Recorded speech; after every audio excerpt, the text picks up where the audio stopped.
What's up, everybody? Welcome to the Tool Review Zone channel. Now, if you are a subscriber, which I'm sure you are, you would know that last week, me and my arch nemesis, VCG Construction, went down to South Carolina and visited the Ridgid TTI factory. As a matter of fact, he actually put out a video yesterday talking about how awkward it was, and we'll talk about that here in a bit. Now, before we get to all of that, I want to talk about some of the new tools that are coming out by Ridgid. Now, again, if you were a subscriber to this channel, you know that there's a long history with this channel and Ridgid. You know, I used to love their tools, and then they came out with, well, the Ridgid Octane batteries. A couple years ago, when they came out with the new Ridgid Octane batteries, I was actually really excited about it. Smart battery, more powerful tools, you get it. The problem was, even with that smart battery, as time went on, I became less and less satisfied with the new tools coming out to the market from Ridgid. Even me, the person that really liked Ridgid, was not happy about the lack of power that a lot of these tools were showing. Many of the videos that I started putting out talked about even the new Octane impact drivers getting beat by the older Gen 5X tools.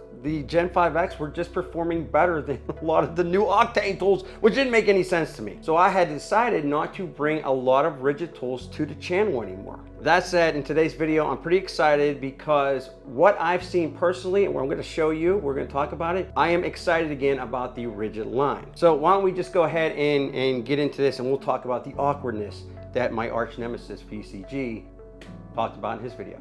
All right, so one of the newest tools that Ridgid announced while we were down there is the one-handed recip saw, and we put it up against a DeWalt. Now, we ran it down through a 2x6, and this thing here was actually really surprising. Now, this is the next gen, the max output. You can see I'm on the right, Vince is on the left, and the one-handed recip saw from Ridgid is dominating the DeWalt. Now, you can tell Vince's face, he's already getting upset that he's lost. Yeah, look at it. There's a recap.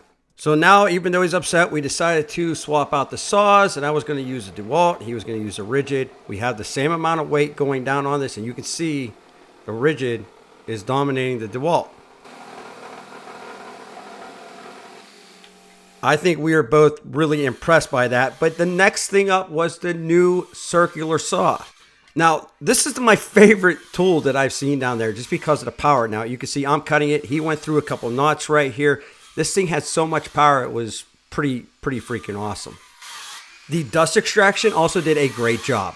So next tool we're going to talk about with the subcompact expansion is the subcompact brushless 3/8" right angle drill. Really excited about this one because, as I mentioned, this is when this launches, going to be the most compact right angle drill.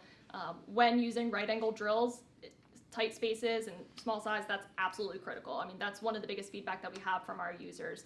But we didn't compromise the power with the small size. We're, like I said, best in class power with over 375 inch-pounds of torque, which you'll actually see it versus the one of our main competitors here, the DeWalt unit.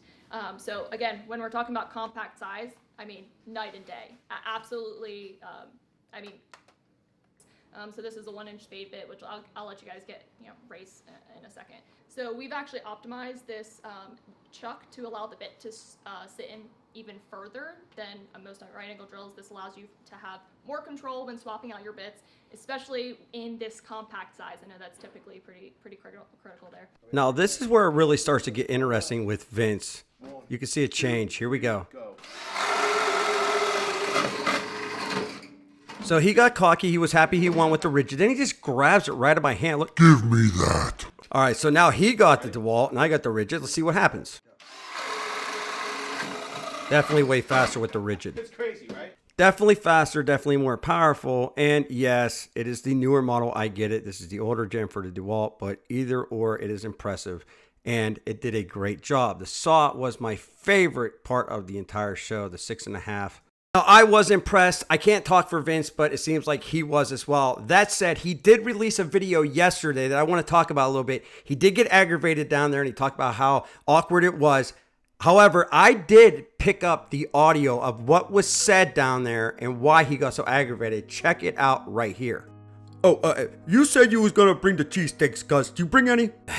Vince, we don't said we were gonna feed you after the testing. Yo, I don't know what this Vince, guy's why deal you is. starting with this dude, man? I mean, I'm hungry, cuz. 99% don't know I'm from Philadelphia, cuz. And you had done promised me some Philly cheesesteaks when I got down here, cuz. Are they here or am I gonna have to leave, cuz? Vince, we just ate breakfast. You know what? Just stay away from me, cuz 99% don't know how hungry I am right now. You had done told me that the Philly cheesesteak would be put right there. I ain't seen no Philly cheesesteak. Oh! Man, you just need to yeah, you relax. just stay out of it, TRZ. Listen, I'm sorry for this. Hey, listen, I don't care about anybody's feelings, cuz.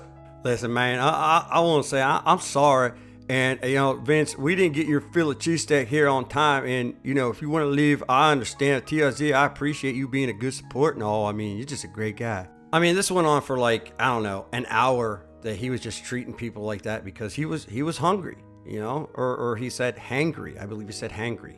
Now, there are a lot of people that said when the octane batteries came out that they were junk and they didn't want to deal with it and blah, blah, blah, blah, blah. And now that the max output batteries came out, you hear the same people saying that, you know, they hate the new max output and they love the octane batteries. I get it. It's new stuff. I think that these perform way better than the old octane batteries did. And even though I thought it was cool, the octane batteries had the apps and blah, blah, blah, blah, blah, I never used the app. Ever. Now, I will say that yes, you're seeing a lot of the same right now. You're seeing the saws, you're seeing the, you know, impacts and all that stuff.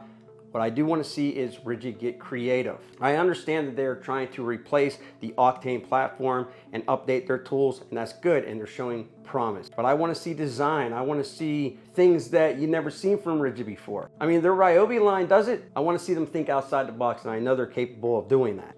I think that would be real nice. So of course, I want to know what you think. Let me know in the comment section. Are you excited about these new Ridgid tools? And trust me, there are many more coming. Do you think they're on the right path? What do you want to see Ridgid come out with? Leave me a comment in the comment section below. I'm telling you, they'll see it, and I believe that they will listen to you. If you voice your opinions, they're going to hear it. This video has helped you and gave you any sort of information. Please don't forget to squeeze that like button. Appreciate it. I always appreciate you stopping by. And with that, we'll be back with more videos soon.